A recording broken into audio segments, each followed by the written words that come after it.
Next on Worcester News tonight, addressing opioid addiction for veterans. A discussion in central Massachusetts focuses on new ways to help those who serve. Plus, after a long battle, the Save Notre Dame Alliance says their fight is now over. The church is being demolished. Good evening and thanks for joining us. I'm Olivia Lemon. The remnants of Hurricane Florence making its way across central Massachusetts. A flash flood watch is in effect through early evening in southeastern Worcester County. The heavy downpours this morning flooding several streets across the city, forcing the DPW to temporarily close roads. Southbridge Street in Worcester was closed for a portion of the day Tuesday. We'll have much more on today's weather and what we can expect for the rest of the week in our local forecast a little later in the newscast. It's a battle the entire nation is fighting. Thousands of people die every year from opioid overdoses. In Worcester, city and state leaders are working to make sure everyone is getting the help they need, especially veterans who have served our country. Our Chandler Walsh joins us now to explain. Chandler? Olivia, the district attorney says more than 2 people die of an opiate addiction every 3 days in Worcester County alone. Today, a roundtable of community members aimed to discuss strategies to address the problem.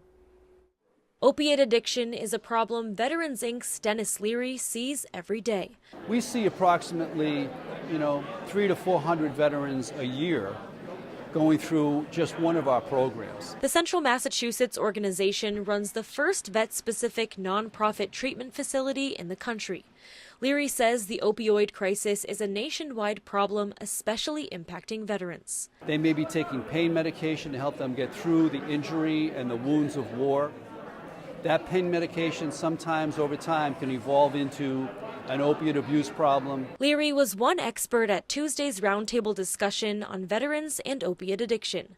Worcester District Attorney Joseph Early Jr. and Congressman Jim McGovern hosted the panel. We talked about everything from prevention to treatment, removing the stigma, everything that's going to work. DA Early says veterans are 2 to 3 times more likely to die of a substance abuse disorder than the general public. Congressman McGovern says there needs to be multiple responses like medical treatment, housing, and jobs to tackle the problem. He says more funding for services and programs is also needed. There's some great things happening right here in Worcester County. But they can be more effective with more support. Speakers and attendees shared their experiences and successes. Early says when it comes to opiate addiction, progress is being made, but the experts are still fighting for more solutions. The smartest medical minds in the country tell us that this is a disease of the brain, and we've got to do more to fight this disease. Veterans Inc. says more than 150 people attended the panel. Leary says they've left feeling energized and ready to take more steps in the right direction. Chandler Walsh, Worcester News Tonight. A West Brookfield woman's bail is revoked after her blood alcohol level was nearly twice the legal limit. 54-year-old Cindy Bliss is charged with killing a man in April while allegedly driving drunk. The Worcester County DA's office says during a routine screening Monday morning, her blood alcohol level was 0.14. Bliss had been free since June when she posted bail and agreed to pretrial probation, which included remaining alcohol and drug-free. She is due back in court September 25th. Berlin police are looking to identify a robbery suspect. The department says this man robbed a gas station on Central Street Monday night. They believe he was also involved in 2 armed robberies in neighboring Clinton beforehand. Police are asking anyone with information on the suspect's identity to call them. The fight is over, but the Save Notre Dame Alliance says a lesson is to be learned. The Alliance says the demolition of the historic church is painful to watch. The Notre Dame des Canadiens Church has been in downtown Worcester since 1929. This week, large cranes began to claw away at the structure. Save Notre Dame Alliance member Barbara Haller says she hopes the city can learn from this demolition. How could this have happened and how could we have prevented it? And how do we stop it from happening again?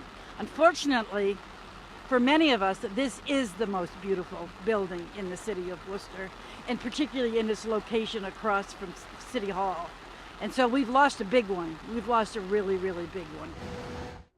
A bell from the church is being saved and will be given to the city. Haller hopes it will be part of a memorial for the church. Now to the latest on last week's gas explosions in Merrimack Valley. The pressure in natural gas pipelines prior to a series of explosions and fires in Lawrence, Andover, and North Andover was 12 times higher than it should have been. This according to a letter sent from Senators Elizabeth Warren and Ed Markey to the leadership of Columbia Gas. The Director of Power Systems Engineering at WPI says gas at high pressure is carried long distances in steel pipes from places like Texas, Pennsylvania, or Canada. The pressure is reduced once it is distributed locally. Michael Ahern says there must have been a unique set of circumstances leading to last week's explosion. Know that this is a very rare event, and so it says to me that something went wrong, or probably more likely several things went wrong to combine to give us this event. And so I'm sure they'll go after all those causes and get all of those fixed prior to reintroducing gas to the distribution system. And Ahern says it could be weeks or longer before people are able to safely return to their homes. The explosions killed a teenager, left more than 24 hurt, and destroyed homes. Tonight, businesses in Lawrence are trying to get back to normal. Alicia Palumbo reports. The fryers sit empty, the cooler shelves are bare, and the dining room at Sakura Hibachi and Sushi Buffet in Lawrence is closed indefinitely following last week's gas explosions and fires. All products are all gone, It's Sakura, I think they shut it down for a couple of days because no electricity, everything. Now they can't have a business here because there's no gas, no nothing. Sakura is one of several businesses in Lawrence that could be shut down for at least a couple more weeks as the gas restoration process continues in the Merrimack Valley. I threw away everything on the store. Carlos Cake's owner Carlos Alba ended up giving away food to the community. Come on, take it whatever you want. Because he couldn't sell it after going without electricity for a few hours. Inspectors cleared the bakery to reopen Sunday afternoon, but Alba has already lost more than $25,000 in business, and building the inventory back up has been a slow process. Today I'm working, but I know working full for I don't have it my products. You literally have shut down the economies of 3 communities. The Merrimack Valley Chamber of Commerce says this is unlike anything they've ever seen. The employees are losing paychecks. Taxes aren't being paid because obviously people aren't working. Purchases of goods and services aren't being made, so you're losing sales tax and other forms of revenue. The Chamber of Commerce says in addition to insurance claims, it's working with the Small Business Administration to try to help local businesses recoup some of what was lost. In Lawrence, Alicia Palumbo, Worcester News Tonight. Back in Worcester, city and state leaders touring collaborative workspaces in the city. The 3 organizations Lieutenant Governor Karen Polito and others visited are at the historic Printers Building on Portland Street. The building was formerly used for printing operations and since has been renovated as a workspace for businesses, nonprofits, and artists.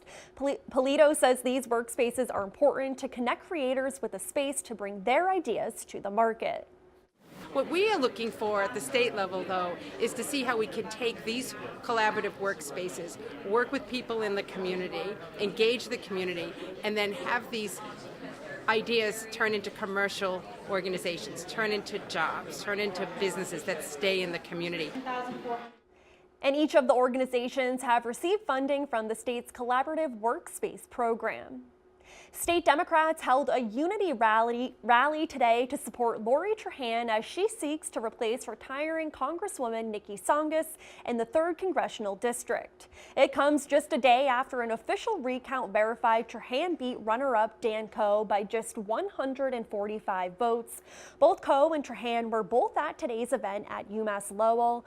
Coe, meanwhile, released a statement saying in part, "There's no use in getting upset about the close margin. We can't afford to. It's time for us to unite behind Lori Trahan to be sure this seat stays Democratic."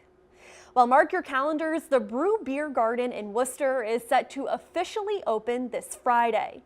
The Beer Garden has released a list of 40 beers on tap from all over the world. The company plans to be open from spring to fall and include live music, a DJ, and dance floor. A partly covered outdoor terrace will be open 3 seasons of the year.